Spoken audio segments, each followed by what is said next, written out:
The world is bracing for a recession, but some rich people say recessions are a good thing.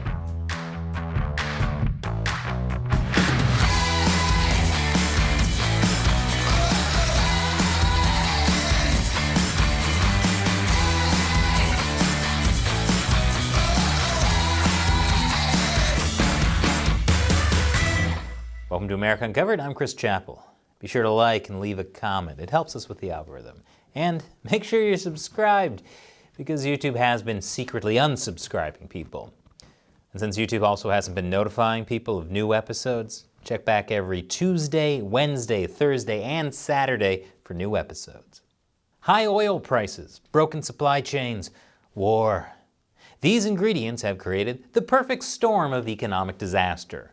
Thus, a recession is born. No one likes recessions. But for months, many economic experts warned that one could come soon. According to a CNBC survey of chief financial officers, almost 70% believe a recession will occur during the first half of 2023. Other influential financial business leaders warn of very, very high risk. While Reddit business influencers say the vibes aren't very chill, but you should still put everything into GameStop to the moon! Former Treasury Secretary Larry Summers saw the risk of recession to be as high as 80%. 70%, 80%. Why are they forecasting recessions like the weather? Do they have an old guy predicting this? Like, oh, my knee hurts, that means an economic storm front's a brewing. The World Bank warns that a recession will be hard to avoid. We could return to the 1970s stagflation with low economic growth and high inflation. Many countries will have a hard time avoiding a recession. It's not a global recession yet. It could. We've just gone through an unusual recession of sorts thanks to COVID back in 2020. And with everything that's going on right now, many can't afford to go through another recession. More people could lose their jobs, and they'll be more likely to stay unemployed long term. Prospects are pretty dark. Deutsche Bank expects a major recession within the next 2 years. Their note to investors in April was titled, "Why the Coming Recession Will Be Worse Than Expected." JP Morgan's CEO Jamie Dimon warned that an economic hurricane is on the horizon. That hurricane is right out there down the road coming our way. We just don't know if it's a minor one or Superstorm Sandy or Sandy or Andrew or something like that. And it's you better brace yourself. An economic hurricane. That means everyone's going to panic. Some people are going to lose it all, while people in Florida tailgate through the whole thing. Hope that hurricane isn't made of fire and ice. It's bad enough when they talk about the economy like the weather. I don't need them talking about it like it's Game of Thrones. Sounds all gloom and doom, but billionaire Elon Musk had a more positive take. When asked if there would be a recession, Musk said yes, but this is actually a good thing. A recession and a good thing? Never thought I'd hear those two things in the same sentence. That's like hearing catastrophic bleeding followed by best vacation ever. Can a recession be a good thing? More after the break. Welcome back. If you like our style of nonpartisan, slightly amusing news coverage, and don't want to see us shut down because of YouTube demonetization, all it takes is as little as $1 per episode on Patreon. You can also set a monthly limit. Or you can join our exclusive censorship-free social media platform on Locals. Links to both are below. So economists and business leaders warn that a recession is coming. Elon Musk is among them, but he says recessions aren't necessarily bad. In fact, the upcoming recession is a good thing. That's exactly what people think of when they hear the word recession. Did I say people? I meant billionaires. Specifically Elon Musk, since he made $150 billion during the pandemic recession. Now in context, Musk is bashing on remote work. He thinks working from home makes people lazier. That's why he's telling employees to return to the office or else. What do you mean working from home makes you lazy? I work from home and I'm not lazy. I'm going to write that guy an angry email. Where's my computer? That's too far away. In Musk's mind, a recession would wake people up to work hard and be more productive. The only way to do that is by getting back to in-person work. He also thinks recessions help weed out bad companies. They need to die so that they can stop consuming resources. Bad companies, like mom and pop stores. Quit hogging all those resources, you moochers. Because obviously, all those resources need to go to Musk, even if they aren't going to his staff at Tesla.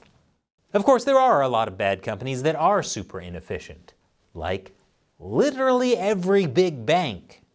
In theory, recessions would weed out the bad banks and let in some healthy competition. But in practice, these banks are too big to fail, so they'll always get bailed out, which is why they're so inefficient. But there are some silver linings during recessions. Companies could take recessions as a warning sign to get rid of unnecessary spending. This forces companies to find a way to cut costs. Great for certain companies, not exactly sure about workers. Are we ready for robots to take even more of our jobs? But think of the bright side. When times are tough, some people might eat healthier by eating out less and cutting down on calories. Except many low-income Americans can't even afford fruits and vegetables during a recession. Even those who can may not choose to eat healthier.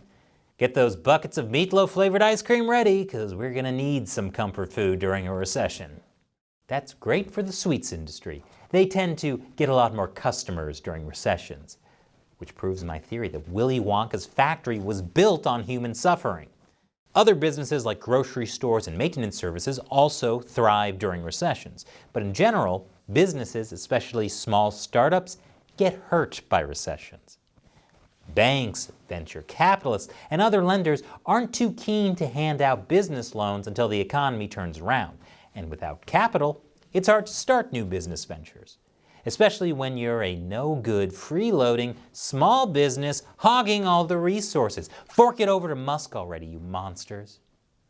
So how should we feel about the next recession? Many experts and media outlets say the coming recession may not actually be so bad. Wait. The media is telling us not to panic? That's like their whole thing. That'd be like the psychopath Willy Wonka telling Oompa Loompas to make sure kids don't get harmed in his factory that was built on human suffering. What's going on? I'll explain after the break. Welcome back. With the economy slowing down and inflation going up, the world is bracing for a recession. Some economists say it'll hit between 2023 and 2024. Just in time for the next presidential election. How convenient. But others are quick to point out that it won't be so bad. So don't panic. That's because we're likely entering into what's called a garden variety recession. That's when inflation rises and the Federal Reserve raises interest rates to slow down demand. This isn't the worst that could happen. Consumers still have some cash on hand and people are still able to spend money without borrowing. It'd be different if we were headed towards a balance sheet recession. That's the worst kind, except for the catastrophic bleeding recession. Luckily, I just made that one up. There's no catastrophic bleeding. Best vacation ever. A balance sheet recession is when a debt bubble gets big, then bursts. People are forced to pay off their debt instead of investing money or spending it on the economy. That's what led to the 2008 financial crisis. But most economists agree the likelihood of another recession turning into a once-in-a-lifetime all-out collapse like 2008 is slim, which is cause for hope. But if the last few years have taught me anything, it's that hope is a cruel mirage that will only cause additional suffering if you drink from the oasis of lies. I'm fine, why do you ask? According to the chief economist at Moody's Analytics, if a recession were to happen, it wouldn't last long, it would not be severe, and we'll be on the other side of it quickly. Oh, it won't last long, it won't be severe, and we'll be on the other side of it quickly. So basically what we were told about the war in Afghanistan. Now I'm really hopeful. A former Goldman Sachs CEO tells us to chillax, dial back on the negativity. The economy is starting from a strong place with more jobs than takers. It's adjusting to higher rates. So there's hope we'll make it through. Cruel, lying hope. Either that or they're just really hoping that people don't panic, Because if there's one thing that'll make a recession even worse, it's when business leaders and consumers lose even more confidence. Luckily, that is actually cause for hope, because given everything that's already going on, there's no way consumers could lose any more confidence in business leaders than they already have. So what do you think? Are you looking forward to a recession like Elon Musk? Let us know in the comments below. And we could not make this show without support from viewers like you.